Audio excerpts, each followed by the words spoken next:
मैं इसको टॉपिक लेता हूं रिएक्शन मैकेनिज्म। लिखिए, इस चैप्टर का नाम लिख लीजिए रिएक्शन मैकेनिज्म। टॉपिक बिखरे हुए मिलेंगे आपको ऑर्गेनिक में, है ना। कुछ टॉपिक इसमें से अल्केन में, कुछ एरोमेटिक में, कुछ उसमें ऐसे मिलते रहते हैं। हम जब हाइड्रोकार्बन की बात करते हैं तो बेसिकली हम लोग बात करते हैं कार्बन और हाइड्रोजन बॉन्ड की। यहां पे भी हाइड्रोजन हो सकता है ये। अब ये जो कोवेलेंट बॉन्ड होता है इसमें 2 इलेक्ट्रॉन होते हैं। अब डिपेंड करता है किसकी इलेक्ट्रोनेगेटिविटी क्या है, और इसको आप कई तरह से तोड़ सकते हो बॉन्ड को। आप इसको तोड़ सकते हो होमोलाइटिक क्लीवेज,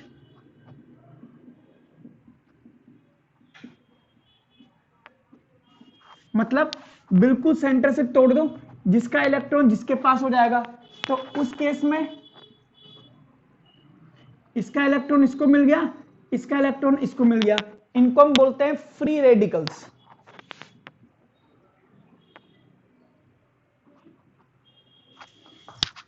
एक हो सकता है हेटेरोलाइटिक,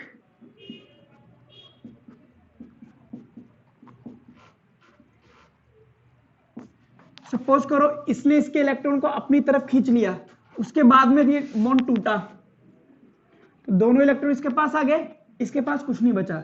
इस एक्स्ट्रा इलेक्ट्रॉन को आप नेगेटिव से बताते हो, इसको आप बताते हो पॉजिटिव से। हो ये भी सकता है कि ये दोनों इलेक्ट्रॉन उसके पास चले जाएं, तो इसको हम बोलते हैं कार्ब एनायन, इसको आप बोलते हो कार्ब कैटायन। किसी पे भी जा सकते हैं। हाँ, डिपेंड करता है।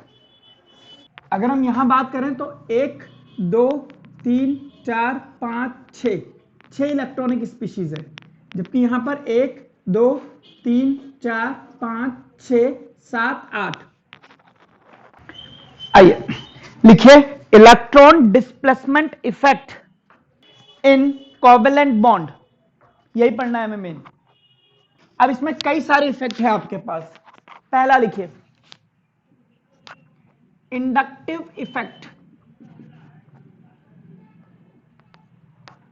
इसको हम आई इफेक्ट भी कहते हैं, और ये परमानेंट इफेक्ट है।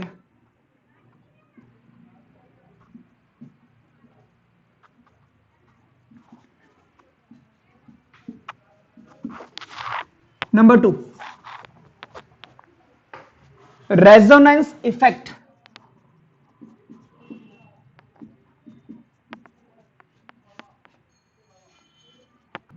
ब्रैकेट में लिखना मीसोमेरिक effect,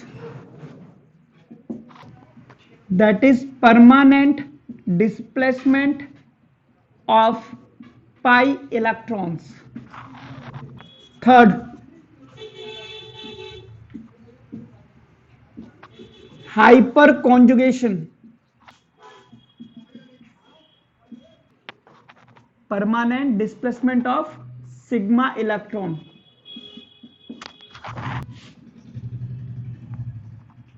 Electromeric effect, temporary displacement of sigma electrons. Pi electron होना चाहिए इसमें। लिखिए inductive effect, number 1 inductive effect. लिखिए इसमें polarisation of sigma electron, polarisation of sigma bond कर लो, polarisation of sigma bond caused by the polarization of adjacent bond,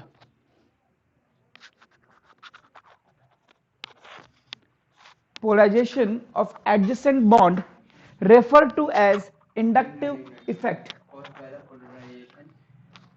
Polarization of sigma bond caused by the polarization of adjacent bond referred to as inductive effect.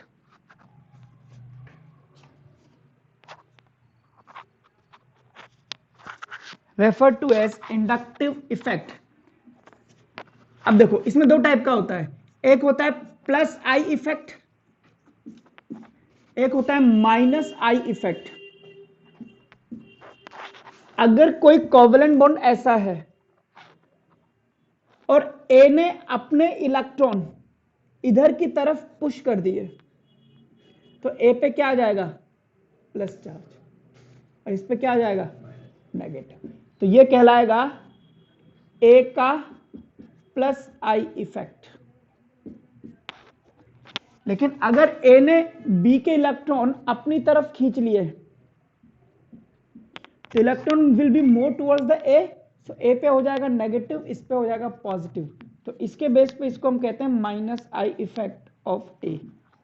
लिखिए इसको, ऐसा कब होगा, जब electronegativity of A is less than electronegativity of B.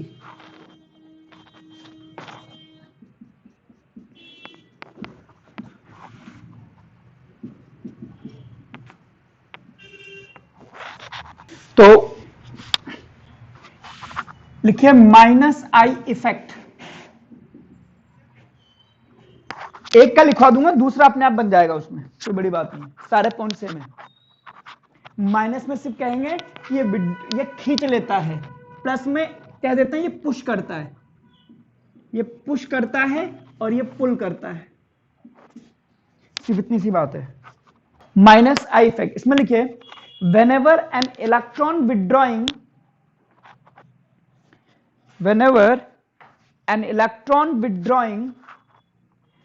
atom or group of atoms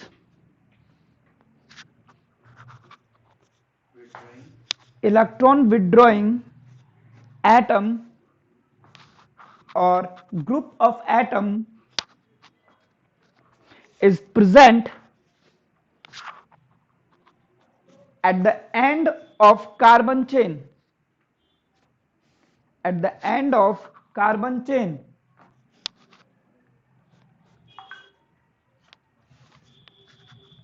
it decreases electron density, it decreases electron density at the adjacent carbon, at the adjacent carbon is called minus I effect. Intensity at the, it decreases electron density at the adjacent carbon, comma, is called minus I effect. इसी को plus आई लिखना हो तो क्या लिखेंगे, whenever an electron donating atom or group of atom is present at the end of carbon chain, it increases electron density at the adjacent carbon is called plus I effect. ठीक है,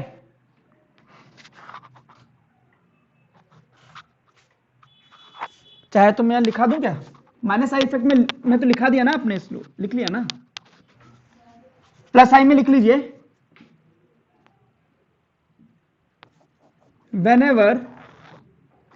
whenever an electron donating atom or group of atom, electron withdrawing atom or group of atom is present at the end of carbon chain,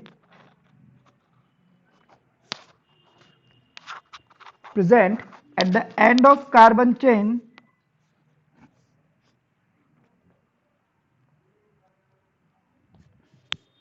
it increases electron density,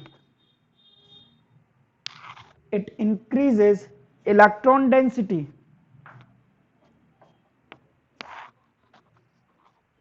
at the adjacent carbon, comma, is called plus I effect. ठीक है, दोनों में लिखना, it is a permanent effect. It's a permanent effect, इधर भी same, it's a permanent effect. It decreases, same, it decreases with distance, and it decreases with distance, and after 3-4 carbon it become negligible. Same for this one, दोनों के लिए same. It is responsible for polarity of sigma bond. Same for this one. वही बस ये खींचता है, वो धक्का देता है. आइए, कौन कौन से ग्रुप से माइनस आई इफेक्ट जो शो करते हैं, इतने सारे लिखाऊंगा मैं, बट सारे मत याद कर लेना. बट एक OR2 प्लस OH2 प्लस जितने भी पॉजिटिव वाली स्पीशीज होगी plus SR2 plus NO2 minus आई, हाँ ठीक है, SO3H साइनाइड एल्डिहाइड, याद रखना इसको, साइनाइड भी याद रखना, NO2 भी याद रखना, ये भी याद रखना. हाँ, माइनस आई इफेक्ट ये लोग पैदा करते हैं, ये लोग खींचते हैं, कहीं लग गए तो ये खींच लेंगे electron. Fluorine of course,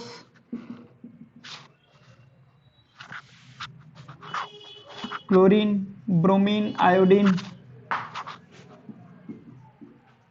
OR, OH,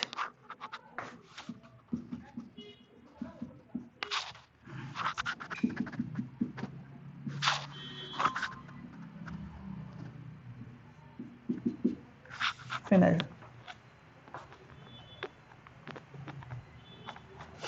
ये खींचते हैं. अब धक्का कौन लगाता है वो देखिए, सिग्मा बॉन्ड में है ना, किसमें, सिग्मा बॉन्ड में.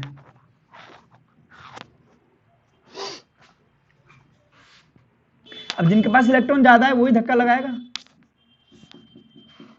नेगेटिव वाले सारे.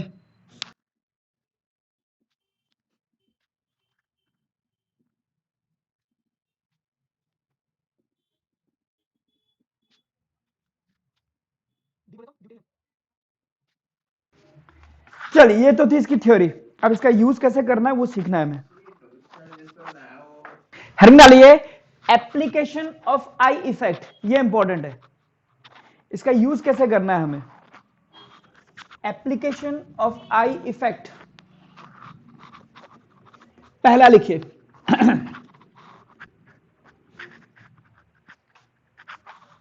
To predict stability of intermediate ions, to predict stability of intermediate ions. चलिए समझिए, सपोज कीजिए मैं आपसे बोलूं कि आपके पास है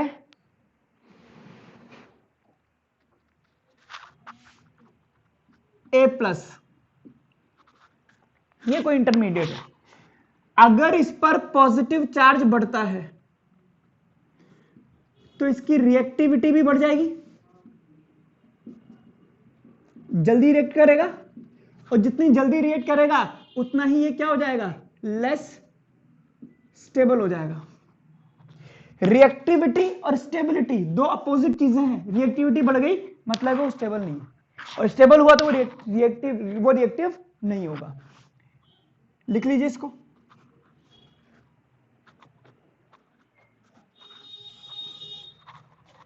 और अगर इस A+ पर पॉजिटिव चार्ज कम हो जाता है तो वो लेस रिएक्टिव रहेगा और मोर स्टेबल हो जाएगा. जरा सोचो,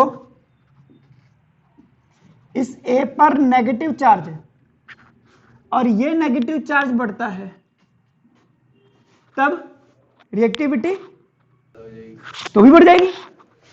भाई चार्ज बढ़ेगा तो रिएक्टिविटी तो बढ़ेगी सही, और स्टेबिलिटी कम हो जाएगी। और अगर इस पर नेगेटिव चार्ज कम कर दोगे तब ये लेस रिएक्टिव होगा। चार्ज ही नहीं है तो रिएक्शन कैसे करेगा? तभी मोर स्टेबल हो जाएगा। लिख लो इसको। अब एक क्वेश्चन करके देखिए। ओवरऑल चार्ज बढ़ेगा तो रिएक्टिविटी बढ़ जाएगी, और चार्ज कम होगा तो रिएक्टिविटी कम हो जाएगी। रिएक्टिविटी कम का मतलब हो गया स्टेबल हो गया वो चीज। क्वेश्चन लिखिए, arrange the following, arrange the following, important करना क्वेश्चन को।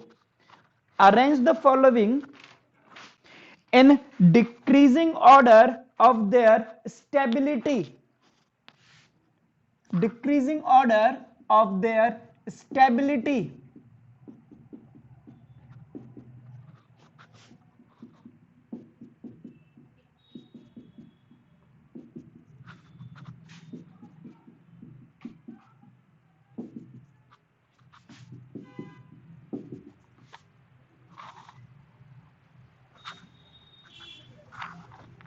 बताइए, इन सब में प्लस आई इफेक्ट का यूज करना। अब आप ये समझिए, मुझे कार्बन पर चार्ज दिया है, कार्ब कैटायन है। अब इसके आसपास वाले ग्रुप को देखो, CH3 plus I effect, CH3 plus I effect, plus I, यानी कि ये क्या करेंगे, इलेक्ट्रॉन को इसके पास में पुश करेंगे, तीनों मिलकर के पुश करेंगे, तो यहां पर इलेक्ट्रॉन बढ़ जाएगा। यानी कि प्लस चार्ज का क्या मतलब है? इलेक्ट्रॉन डेफिशिएंट होना, इलेक्ट्रॉन नहीं है इसके पास। आपने इसको इलेक्ट्रॉन दे दिया जिससे इसका पॉजिटिव चार्ज कम हुआ, इसने इसको इलेक्ट्रॉन दे करके पॉजिटिव चार्ज को खत्म कर दिया। नेगेटिव चार्ज दिया ना, इसने भी इसको खत्म कर दिया, इसने भी इसको खत्म कर दिया, तो इस पर प्लस चार्ज कम कर दिया इन तीनों ने। यहां पर प्लस चार्ज इसने भी कम कर दिया और इसने भी कम कर दिया, यहां पर प्लस चार्ज इसने कम कर दिया और इसके पास कोई प्लस चार्ज कम करने वाला नहीं है। अब ये देखिए सबसे ज्यादा चार्ज किसके पास है?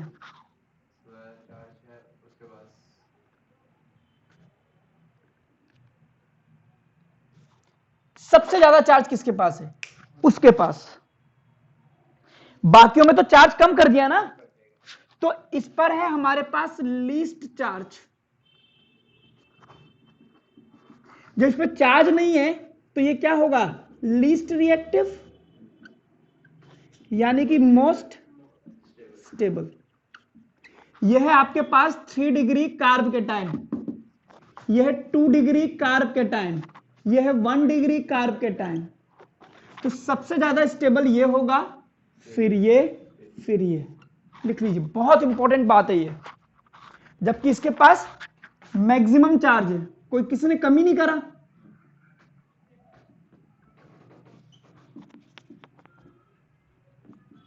मोस्ट रिएक्टिव,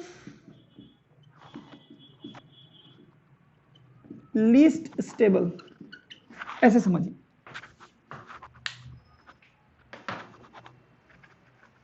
अगला एग्जांपल लिखिए। अब इस प्लस की जगह कर दीजिए माइनस। अब कार्ब एनायन की स्टेबिलिटी की बात करते हैं।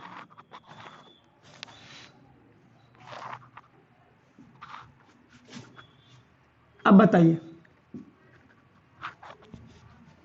नेगेटिव चार्ज, ये सब अपने अपने इलेक्ट्रॉन और दे देंगे। इस पर नेगेटिव चार्ज ऑलरेडी है, इलेक्ट्रॉन और दे दिया तो इन्होंने इस पर नेगेटिव चार्ज को बढ़ा दिया, तो इस पर क्या हो गया? मैक्सिमम चार्ज हो गया।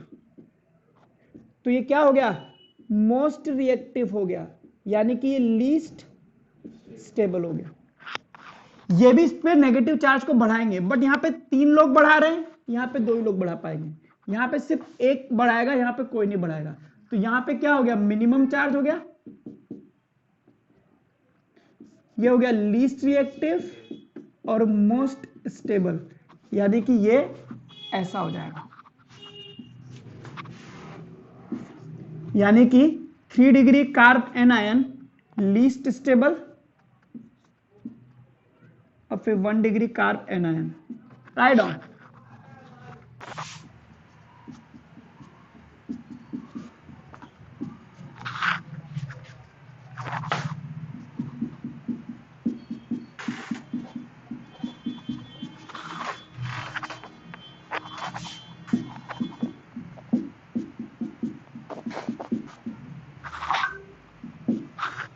कीजिए।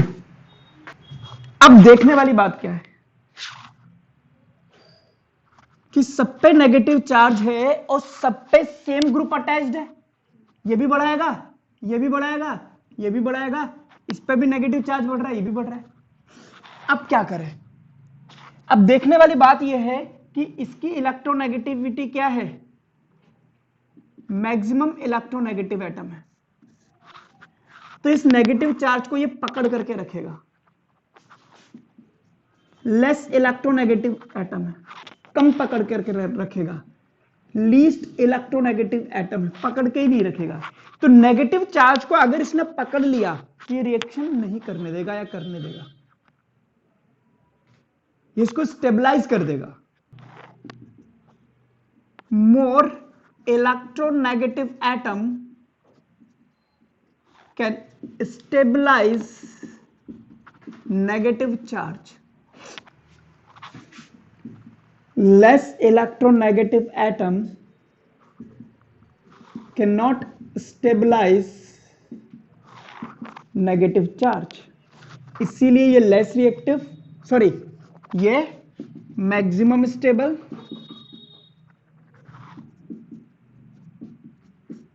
और ये लीस्ट स्टेबल। यानी कि negative charge more electronegative atom पर ही स्टेबलाइज हो सकता है। अगला करना।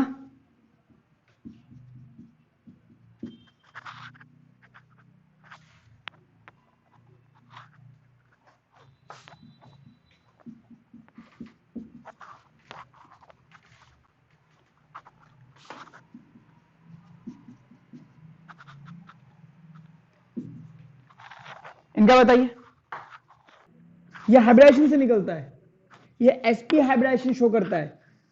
पढ़ा है ना, हाइब्रिडेशन की वीडियो देख लिए ना, फिर हमारे बताया नहीं था 1 2 sp2 sp3, क्योंकि नेगेटिव चार्ज को भी आप लोन पेयर मान सकते हो। तो 1 और 2 sp, 1 2 3 sp2, 1 2 3 4 sp3। अब इसमें 50% s कैरेक्टर है,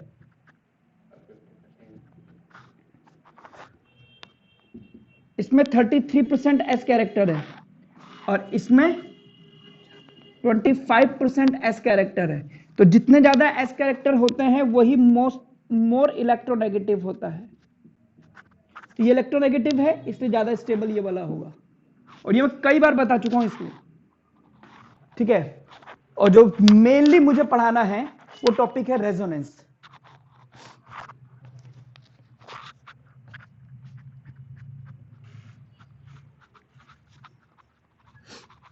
हेडिंग डालिए रेजोनेंस या मेसोमेरिक इफेक्ट। ऑर्गेनिक में रेजोनेटिंग स्ट्रक्चर्स बनानी आनी ही चाहिए। रेजोनेंस आप केमिकल बॉन्डिंग में भी पढ़ चुके हो, बट वो बहुत छोटे लेवल का था। डेफिनेशन हालांकि सबकी सेम होती है। हेडिंग लीजिए रेजोनेंस या मेसोमेरिक इफेक्ट, लिखिए इसमें whenever a molecule can be represented, whenever a molecule can be represented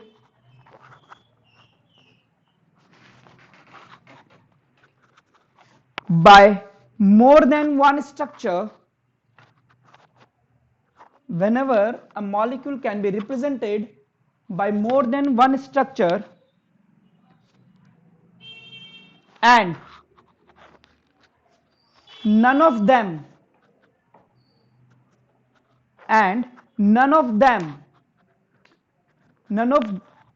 हाँ ठीक है, can explain the properties of,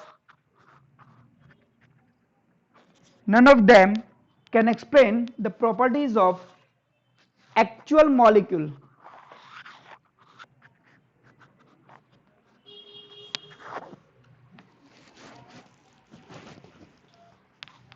then these structures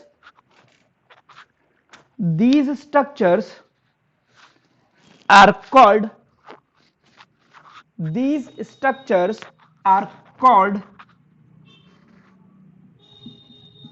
canonical forms. या कैनोनिकल स्ट्रक्चर्स,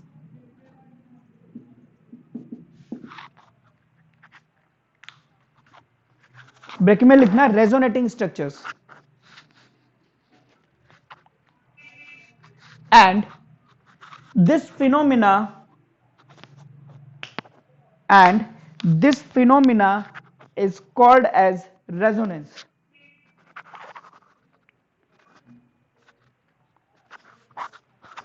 मतलब ये मैं वही चीज रिपीट कर देता हूं थोड़ी सी, फिर मैं आपको मेन चीज पढ़ाता हूं। सपोज करो हम बात करते हैं बेंजीन। बेंजीन की स्ट्रक्चर ये मानी जाती है,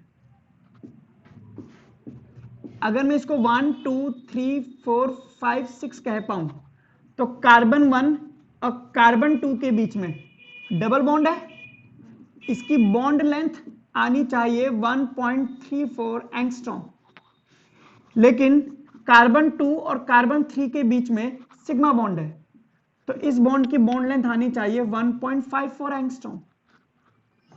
लेकिन बेंजीन की एक स्ट्रक्चर ये भी डिफाइन करी जाती है,